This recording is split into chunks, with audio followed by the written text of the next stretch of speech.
자, 이어서 성남 얘기를 계속 좀 해보겠습니다.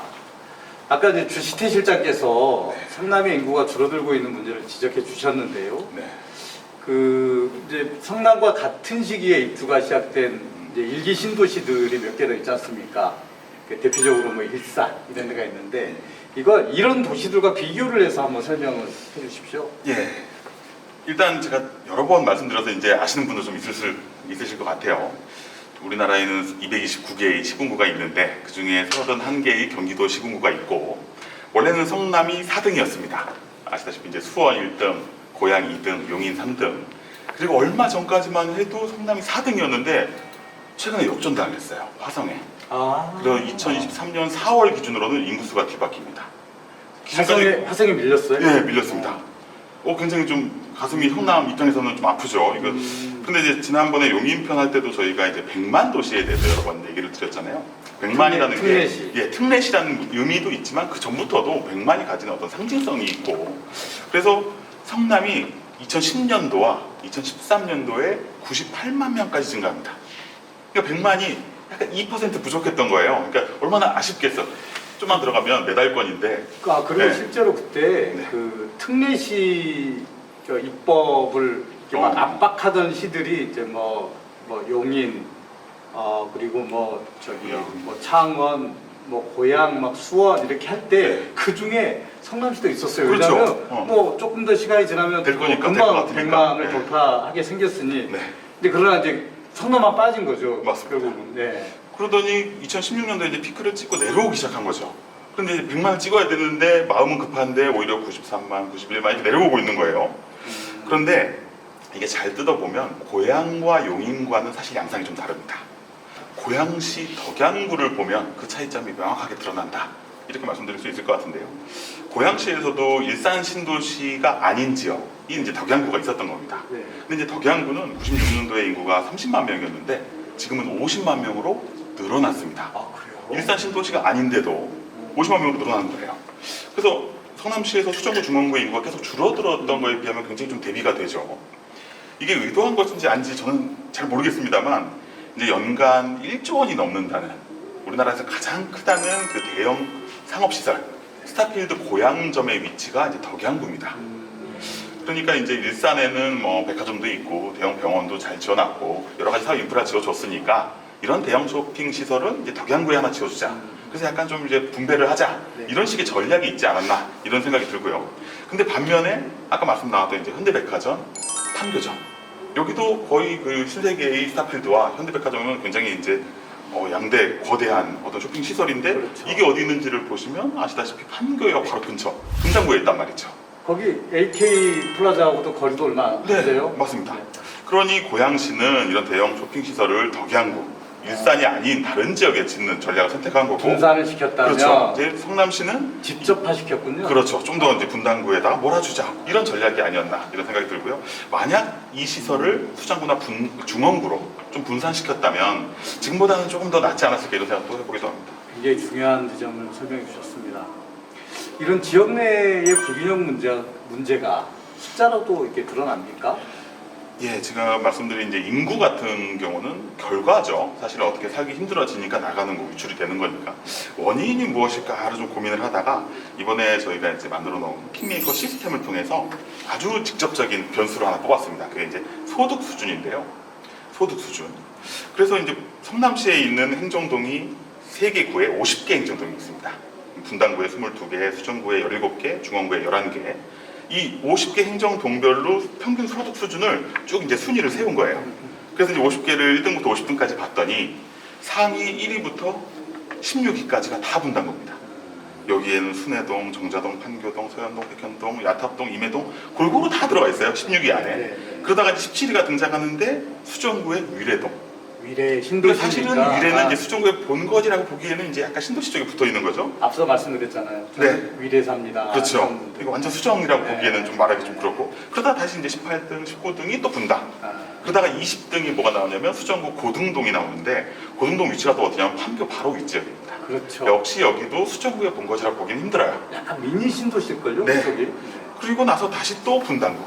그러다가 이제 24위부터 50등까지가 중원구와 수정구가 섞여 있는 거예요. 네. 그러니 너무한다는 소리가 좀 나올 수 있죠. 또 이건 좀 너무하지 않냐, 너무 분당에 몰아주게 한 거 아니냐, 이런 얘기가 나올 수 있는데, 또 용인시와 고양시와 좀 비교를 해보면 용인시는 35개 행정동 중에서 수지구에 속하는 동이 많기는 한데 상위 10개 지역 중에서 그래도 기흥구가 4개나 들어가 있어요. 네. 보정동이나 또는 영덕 1동, 동백 2동, 동백 3동도 그 10위 안에 들어가 있습니다. 이 수지와 기흥이 어느 정도 좀 비슷하게 들어가 있고, 지난편에 얘기를 많이 했었지만 처인구는 또 생산력이 좋은 곳이니까, 그리고 또 1인 가구가 많으니까 평균 소득 수준 자체는 낮지만 여러 가지 생산 인프라가 굉장히 좋은 도시인 거죠. 여가 월화 기능이 강하고, 또 고양시와 비교를 해보니까 고양시는 39개 그 행정동이 있는데 그 중에 상위 10개에 일산 동구 4개, 서구 4개, 덕양구가 2개 들어가 있어요. 그리고 20위까지로 늘려보면 덕양구가 8개, 동구, 서구가 6개씩 들어가 있습니다. 굉장히 균형적이죠. 그래서 상대적으로 좀 덜, 이제 불평등 문제를 좀 덜 느끼게 되는. 그래서 성남시는 1등과 꼴등의 어떤 편차가 1.9배, 한 2배 정도 납니다. 소득 격차가. 근데 용인과 고양은 1.5배 정도. 2배는 안 나요. 1.5배 정도가 나요. 쉽게 말씀드려서 제 뭐 월급이 200만 원인데 나보다 잘 사는 저 지역은 400만 원을 벌어. 그럼 굉장히 좀 큰 불평등을 느낄 수 있잖아요. 그렇죠. 네. 근데 난 200만 원 버는데 저기는 1등은 300만 원 벌어. 이 정도 차이. 그러니까 굉장히 좀 느낌적으로 약간 많은 차이가 드러나는 지역이 성남시다. 이렇게 말씀을 드려야 될 것 같아요. 그러니까 좀 고향 같은 경우를 뭐 예를 들면은 신도시가 생기면서 덕양구에 원래 거주하던 분들도 약간의 그런 좀 이제 혜택을 보면서 삶의 질도 좀 높아졌는데 네. 성남 같은 경우에는 신도시가 들어왔더니 상대적인 박탈감만 커지는 이런 결과를 초래했구만요. 네. 참 이제 그 우리 교수님 말씀하고 주시태 실장 말씀 듣다 보니까 이런 생각이 이제 듭니다. 이게 정치, 또 행정이라는 것이 이 도시의 자원을 어떻게 분배할 것인가를 결정하는 단위지 않습니까? 그냥 성남은 델로만테만 몰아줬네요. 좀 심한 얘기인지 모르겠습니다. 네. 나는 좀 돈 가지고 좀 쉽게 행정을 했다는 생각이 듭니다. 그리고 이 데이터로 들어갑니다면 나는 중원구와 수정구에 그 오랫동안 그 거주해 오셨던 분들의 상대적 박탈감 이런 것들이 얼마나 클까 이런 생각을 좀 해보게 됩니다. 이제 화제를 좀 바꿔보겠습니다. 이종수 책임님. 네. 오늘 좀 재밌는 데이터를 좀 준비해 오셨다고요? 이렇게 각 구별로 유동인구 데이터를 가지고 가구 유형을 이렇게 측정할 수 있다고요? 네. 되게 재밌을 것 같은데 분당, 수정, 중원구 가구 유형에 어떤 차이가 있습니까? 네, 우선 저희 아까 뭐 주택자님께서 잠깐 얘기하셨는데 킹메이커에 나와 있는 데이터를 가지고 활용을 했고요. 네. 그래서 성남시의 뭐 구도심 중심인 수정구, 중원구의 이동인구 합계는 아까 말씀하셨던 분당구하고 유사한 상황이 되고요. 이걸 가지고 저희가 뭐 성연령별, 가구별로 좀 분석을 해봤습니다. 성남이 전체적으로 남녀의 비중이 비슷합니다. 네. 하지만 60대 이상의 사람들만 딱 놓고 봤을 때는 여성분들이 남성분들보다 2% 정도, 20% 정도 많은 상황을 볼 수 있고요. 분당구를 딱 가보면 분당구는 4050 여성들이 남성보다 훨씬 많습니다. 특이하게 비슷함에도 불구하고 분당구만 여성이 좀 많은, 돈 많은, 제 생각으로 돈 많은 여성분들이 좀 많은, 좀 많이 계시는 걸로 좀 파악이 됐고요. 그 표현이 되게 애매모호하네. 이거 맞죠? 교수님도 저와 비슷한 뉘앙스를 네, 이거는 아니 무슨 뜻인지 아주 정확히 이해는 되는데 전통적으로 무자방 이런 얘기 하다 보니까. 네, 말씀하십시오. 난 이거. 재밌으라고 한 네. 얘기였는데 하지 말라는 건 아니었는데. 아니 뭐 네, 좋습니다. 이거 편집 안 될 거예요. 편집 안 돼요? 자, 네. 네, 유튜브로 자, 돈 많은 40, 네, 50, 40대, 50대 여성분들이 많은 분당입니다. 돈이 많은지도 알아요. 유동인구 데이터로. 유동인구는 아까 가구 소득이 나와가지고 그걸로 좀 예. 파악할 수 있지 않을까라고 생각이 들고요. 이런 부분은 가구 쪽에서 좀 반영이 되어 있습니다. 그래서 실제 가구 구성을 보면 수원구, 중원구는 1인 가구하고 시니어 비중이 높습니다. 얼마 높냐면 24%로 분당구의 19%보다 5%포인트는 높습니다.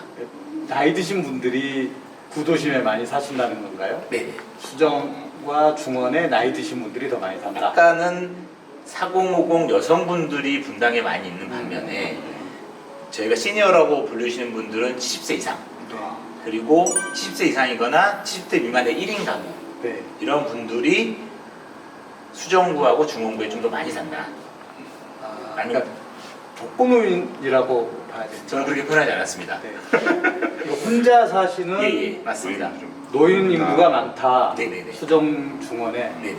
그리고 반면에 이제 분당구 같은 경우는 키즈맘 쪽이 27%, 그리고 뭐 수정구나 중원구 같은 경우는 20% 안짝이 네. 되면서 한 7% 포인트 정도 차이가 나는 걸 보면 분당구에 이제 뭐 초등, 중등, 미취학 키즈맘들의 비율이 더 높다는 걸 확인할 수 있었습니다. 네, 네.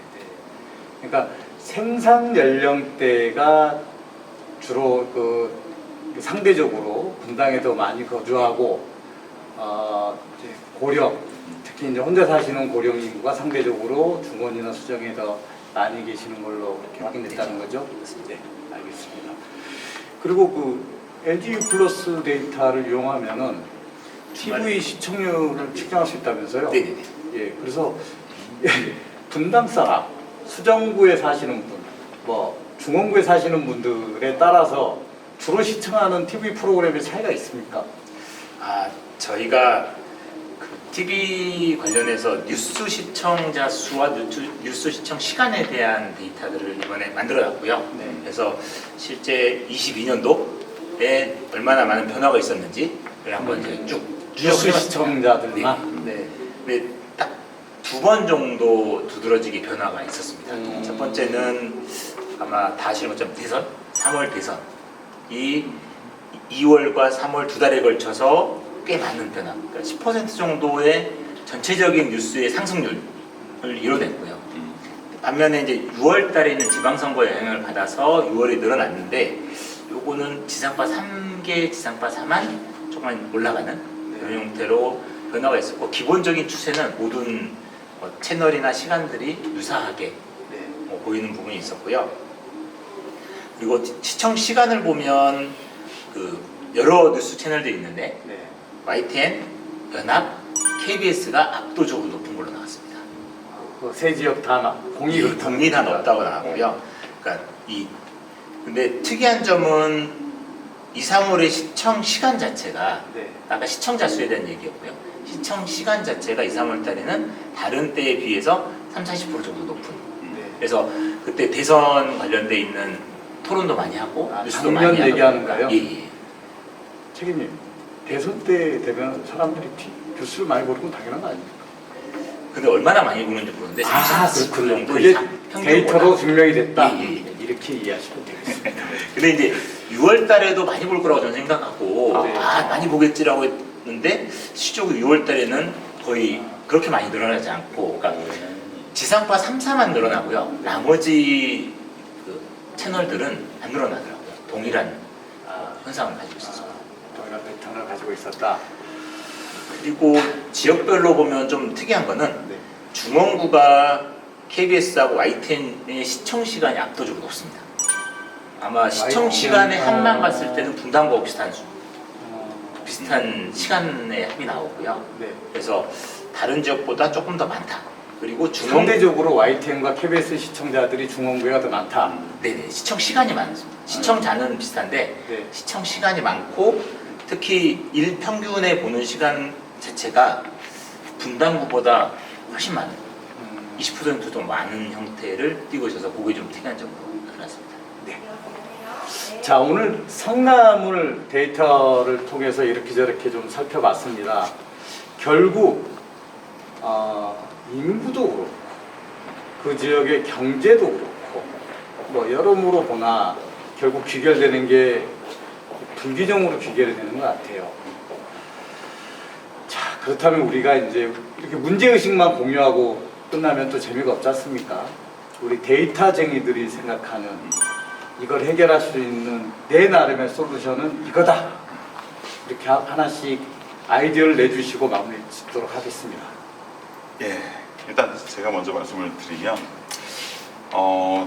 오늘은 분당구 입장보다는 수정구나 중원구 입장에서 먼저 말씀드려야 될 것 같아요. 물론 분당구도 최근에 인구 감소하고 굉장히 그런 문제들을 해결할 게 많지만 그래도 인구도 꽤 있고 이미 인프라도 잘 갖춰져 있고 그런 도시니까 수정구 중원구 입장에서 좀 오늘 말씀드리고 싶은데, 아까 제가 이제 분식집 얘기를 하면서 분당이 김밥이고 수정구가 라면이고 중원구가 떡볶이인데 김밥만 너무 발달시켜준 거 아니냐, 이런 불만이 들 수가 있지 않겠느냐까지만 말씀을 드렸는데, 그럼 어떻게 해야 되느냐, 이제 라면과 떡볶이는 과연 어떻게 해야 될 것이냐, 이 문제가 남는 것 같아요.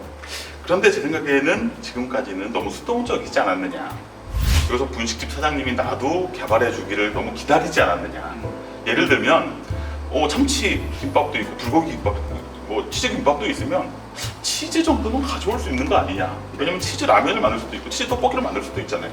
그래서 용인 같은 사례를 들어보면 기흥구 같은 지역이 어떤 산업단지, 그래서 직장의 기능을 좀 가져가고, 그러니까 수지구는 우리들이 그러면 거주 기능 또 교육 기능을 가져갈게. 그럼 또 처이는 나는 그럼 여가, 오락시설 이런 걸 가져갈게. 이렇게 약간 포지셔닝이 되잖아요. 그렇게 약간 균형적으로 뭔가 자기가 비교 우위적인 요소를 가져갈 수 있어야 되는데, 중원과 수정구는 약간 그런 게 부족하지 않았냐. 그런 것들을 좀 자기가 개발을 해서 해달라고 요청을 해야지, 분식 사장님이 라면과 떡볶이에다 투자를 해줄 리가 없다. 그러니 내가 잘하는 분야를 찾아서 치즈 같은 건 저를 주십시오 라고 적극적으로 건의를 해서 가져와야 되지 않느냐. 그래서 마지막으로는 치즈 같은 비교 우위 요소를 찾아라, 이렇게 주문하고 싶습니다.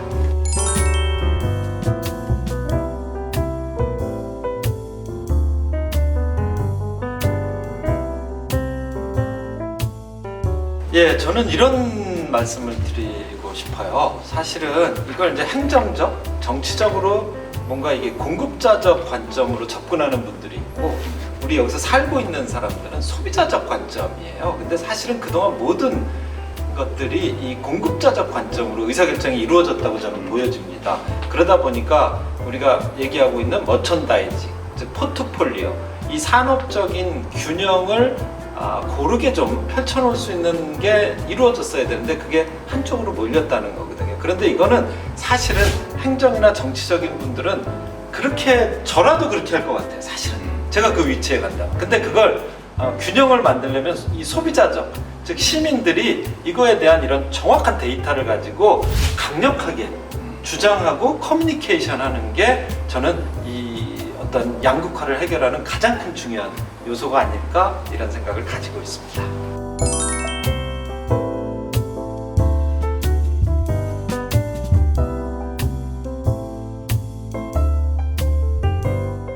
그래서 저희는 정치가 개인들의 구체적인 문제 해결에 관심을 갖게 하는 데 목표가 있습니다. 데이터에 기반한, 증거에 기반한 정책 수립이 우리 정치 문화, 정책 문화로 자리 잡을 때까지 저희 4명 열심히 털어보겠습니다. 끝까지 시청해 주셔서 감사합니다.